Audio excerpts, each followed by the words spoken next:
Imagine you are the commander of a German Panther tank in the autumn of 1944. You are a predator, a knight in a 45-ton suit of steel.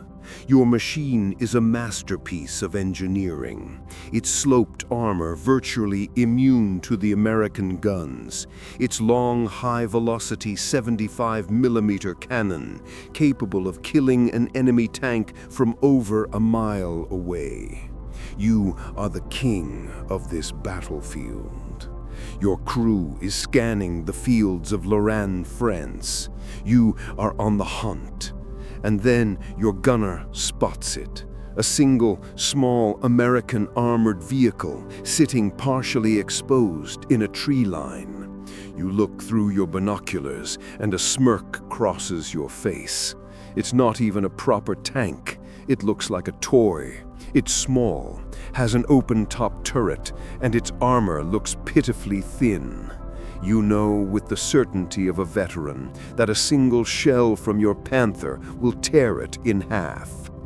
Target, enemy light tank, 11 o'clock, fire when ready. The turret of your Panther begins its slow, deliberate traverse. This is not a battle, this is an execution. But then something impossible happens. The moment your turret begins to move, the little American armored vehicle explodes into motion. It doesn't just move, it vanishes. It accelerates with a speed you have never seen from a tracked vehicle, a blur of olive drab disappearing behind a ridge before your gunner can get a proper sight picture. You are annoyed, but not concerned. It has run away, like all the other cowardly American tanks. You order your driver to advance, to hunt it down. As your Panther lumbers forward, the world erupts, a deafening crack, a flash of light, and your tank is violently thrown sideways. A high-velocity shell has just punched through the thinner armor on your side, right where the engine is. Black, acrid smoke begins to fill the crew compartment. Bail out! Bail out! As you scramble from the smoking wreck of your magnificent Panther, you look back towards the ridge, and there, sitting on the crest for just a second before it vanishes again, is the little American toy. It didn't run away. It flanked you. It used a speed you thought was impossible to run circles around your superior machine, get on your vulnerable side, and kill you before you even knew you were in a fight. You have just been humiliated. You have just been outmaneuvered. You have just been killed by a ghost.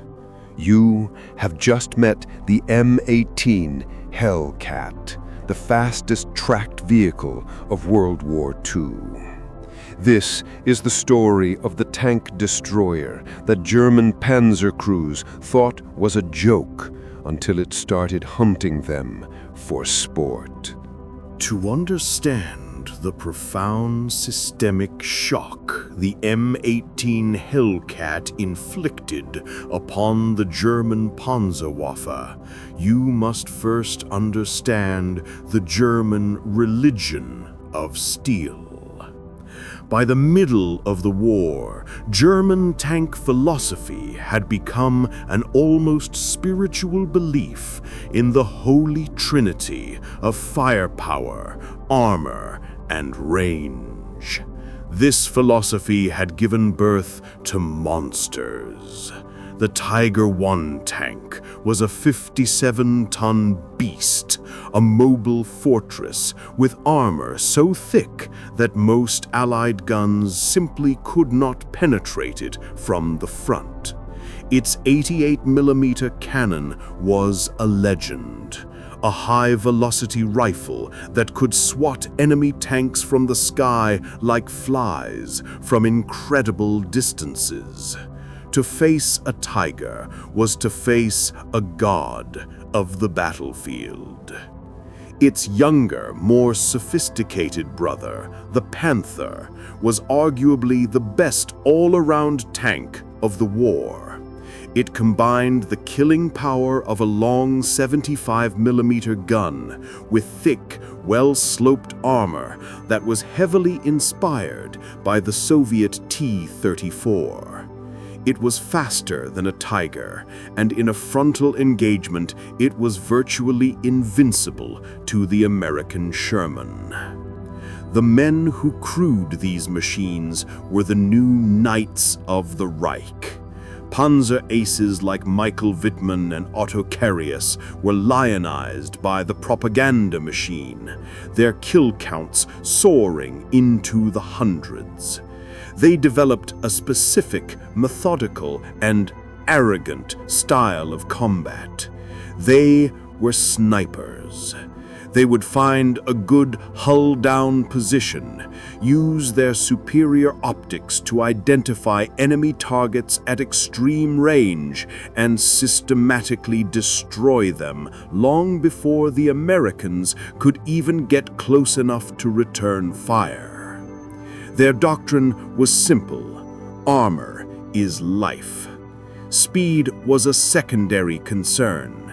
A tank's job was to absorb punishment and deal it out from a position of strength. They looked upon the American armored forces with a deep, professional contempt.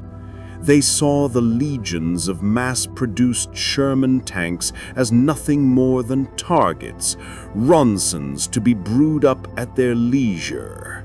And they saw the American doctrine of using lightly armored tank destroyers as a sign of tactical insanity. Who in their right mind would send a vehicle with less armor than a standard tank to go and hunt tanks? It made no sense. It violated every rule of their religion of steel. They were confident, they were arrogant, and they were about to have their faith brutally shattered by a machine that played by completely different set of rules. While the Germans were perfecting their armored behemoths, the Americans were developing a radically different and highly controversial doctrine. This doctrine was the brainchild of one of the most powerful and influential figures in the U.S. Army, General Leslie J. McNair, the commander of Army Ground Forces. McNair was a man obsessed with mobility and lightness. He looked at the future of warfare and saw a battlefield dominated by fast-moving, hard-hitting units. He believed that the primary job of killing enemy tanks should not fall to other tanks. That was inefficient. Instead, he envisioned a dedicated force of specialized vehicles. He called them tank destroyers. But his vision of a tank destroyer was what made it so radical. He believed that the best way to kill a tank was not to go toe-to-toe with it, trading shell for shell.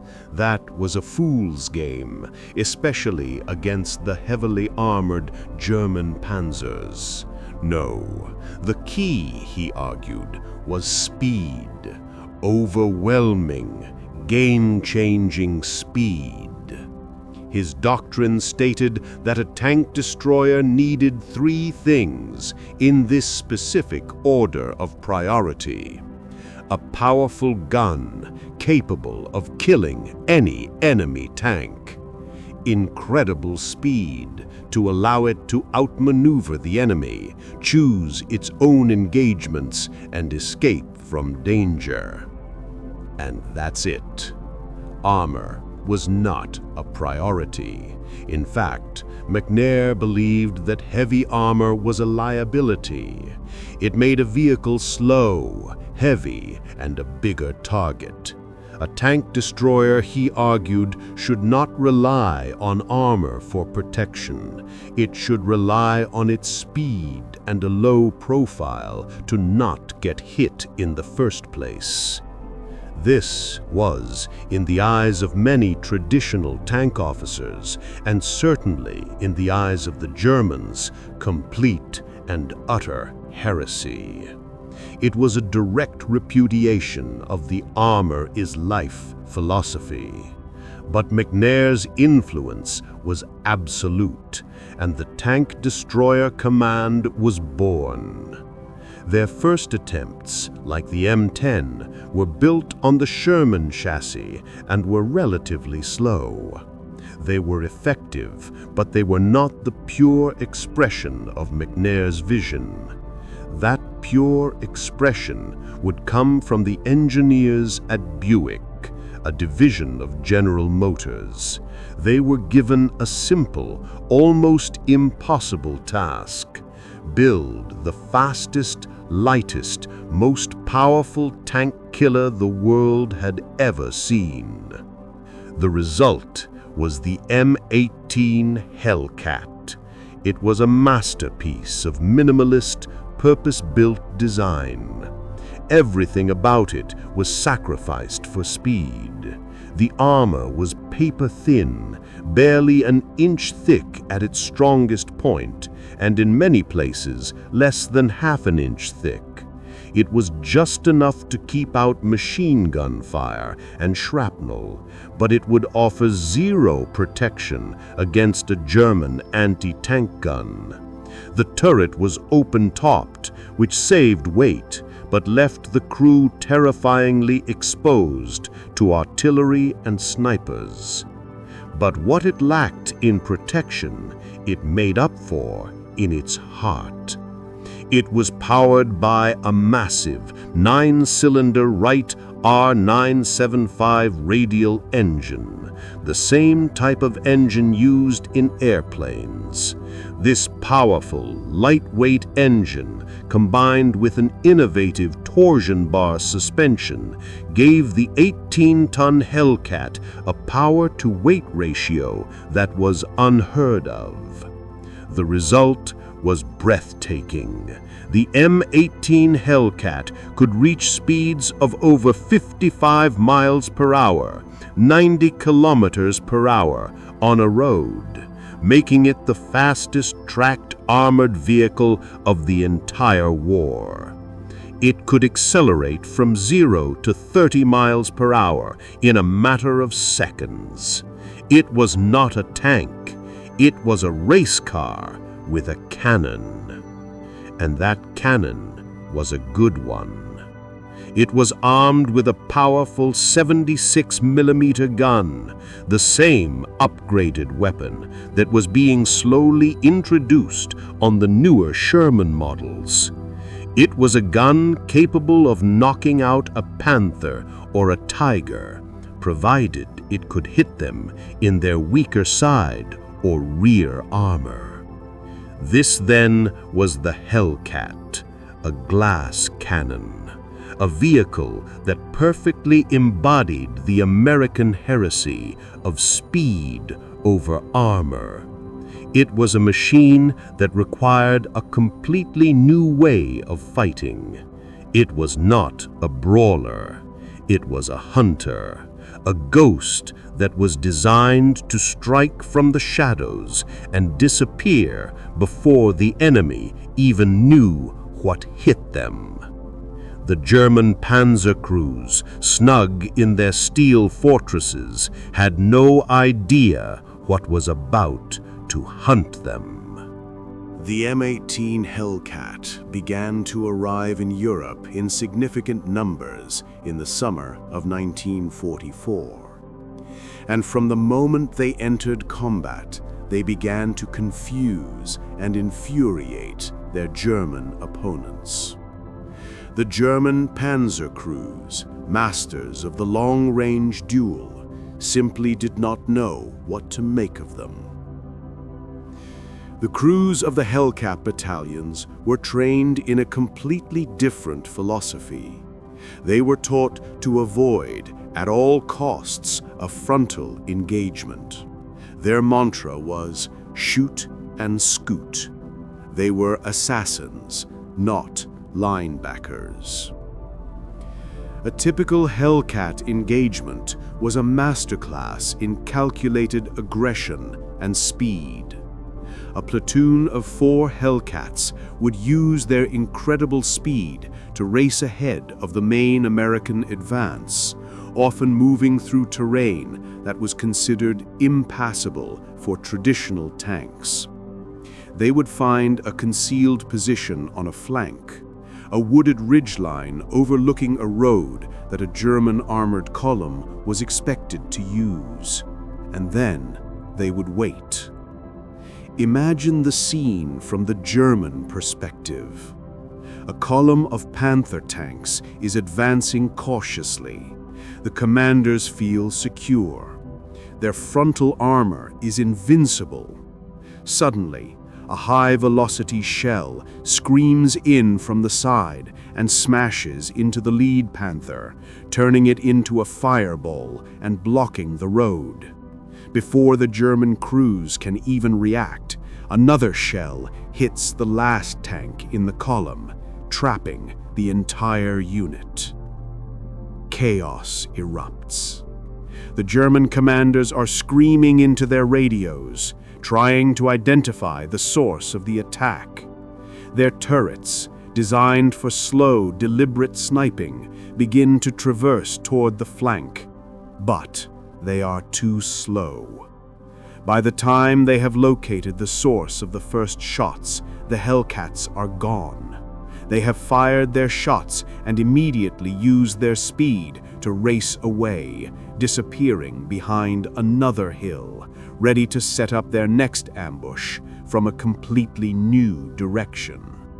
This was the shoot-and-scoot tactic in its purest form. The Hellcats refused to play by the Germans' rules. They refused to engage in a fair fight. They used their speed to dictate the terms of every single engagement. They would appear, kill, and vanish, leaving a trail of burning panzers and utterly bewildered German crews. The psychological impact on the German tankers was immense. They were hunters, predators. They were not used to being the prey. They were accustomed to a battlefield where they were the masters, where they held all the advantages of range and armor. The Hellcat flipped that script entirely. It was a ghost, a phantom that they couldn't pin down. Their intelligence reports became a mess of contradictions. They would report being attacked by fast tanks from the east, only to be hit by the same unit from the west just minutes later. They were fighting an enemy that seemed to be everywhere at once. The Hellcat crews became masters of this new kind of warfare.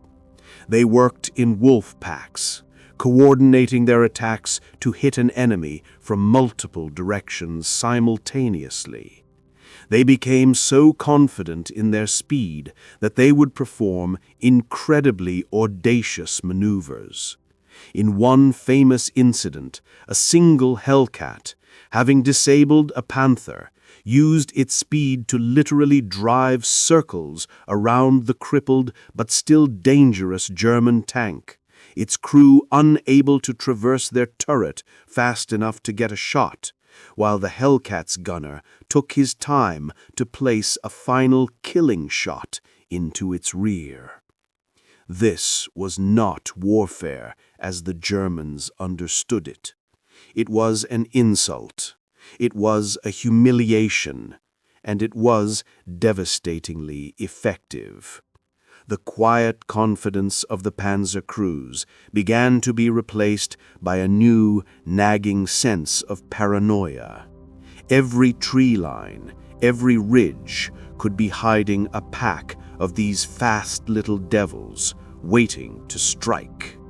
Nowhere was the clash between the German religion of steel and the American heresy of speed more dramatic than in the fields around the small town of Arracourt in September of 1944. This would become the site of the largest tank battle on the Western Front until the Battle of the Bulge, and it would be the Hellcat's finest hour. The German High Command, desperate to halt General Patton's lightning advance across France, launched a major counteroffensive. They massed 2 full Panzer brigades, an enormous force of brand-new Panther tanks, many of them crewed by fresh, fanatical young soldiers from the Hitler Youth. Their objective was to smash through the thinly held American lines and cut off Patton's supply routes. They were confident. They had the superior tanks, and they had the numbers. What they didn't know was that the American unit holding this sector was Combat Command A of the 4th Armored Division, a unit that had a strong contingent of M18 Hellcat tank destroyers. The battle began in a thick, early morning fog. The German Panther columns, advancing with arrogance, stumbled directly into the American lines. The battle that erupted was not a long-range sniping duel. It was a chaotic, close-quarters brawl in the fog and the mud. And it was a battle that was perfectly suited to the Hellcat. The German Panther crews, their vaunted long-range advantage completely negated by the poor visibility, were blind. But the American Hellcat crews, working in coordinated packs, were in their element. They used their speed and small size to dart in and out of the fog banks, appearing on the flanks of the clumsy, slow-moving Panthers, firing a single, lethal shot into their vulnerable side armor and then vanishing back into the mist before the other German tanks could react. The German radio traffic descended into chaos. Commanders were screaming for reports, trying to understand what was happening. They were being hit from all sides by an enemy they couldn't see. They were fighting ghosts. In one iconic engagement, a platoon of Hellcats from the 704th Tank Destroyer Battalion spotted a column of Panthers advancing across an open field. The Hellcat commander, Lieutenant Edwin Leiper, didn't hesitate. He led his platoon in a high-speed charge, not at the front of the German tanks, but parallel to them, racing along a ridgeline. They were moving at over 40 miles per hour, firing their main guns on the move. The German crews, stunned by this display of suicidal aggression from what they thought were light reconnaissance vehicles, were completely unnerved. Their return fire was hasty and inaccurate. The Hellcats, on the other hand, were devastatingly accurate. In a matter of minutes, they had destroyed 7 Panthers without a single loss to their own platoon. The Battle of Arracourt raged for days. When the smoke finally cleared, the results were almost unbelievable. The 2 German Panzer brigades had been utterly annihilated. They had lost over 200 tanks and assault guns. The American losses were a fraction of that. The Hellcats of the 704th Tank Destroyer Battalion alone were credited with destroying over 50 Panthers, Tigers, and Panzer IVs for the loss of only a handful of their own vehicles. Arracourt was a stunning, humiliating defeat for the Panzerwaffe. It was a battle that proved decisively that the German religion of steel was a flawed one. Their magnificent, heavily armored beasts had been systematically slaughtered by a handful of fast, thin-skinned tin cans that refused to fight by their rules. The heresy of speed had triumphed over the religion of armor. The legend of the Hellcat is not just written in the after-action reports of the American Army. It is written in the panicked radio transmissions and the baffled post-war testimonies of the German tankers who had to face it. They had a name for it. They called it the Hexenkatze, the witch cat, a name that perfectly captured its seemingly supernatural ability to appear, kill, and vanish. After the war, when Allied intelligence officers debriefed captured German Panzer commanders, the story was the same. They spoke with a mixture of hatred and grudging respect for the M18. One captured Oberleutnant from the 11th Panzer Division stated, "The American tank destroyers were our greatest fear. They were very fast and their gun was very good. They would appear where we did not expect them, and they were gone before we could effectively return fire. To fight them in the open was suicide." Another captured NCO from a Panzer Grenadier division described the psychological effect. "With the Sherman, we knew what to expect.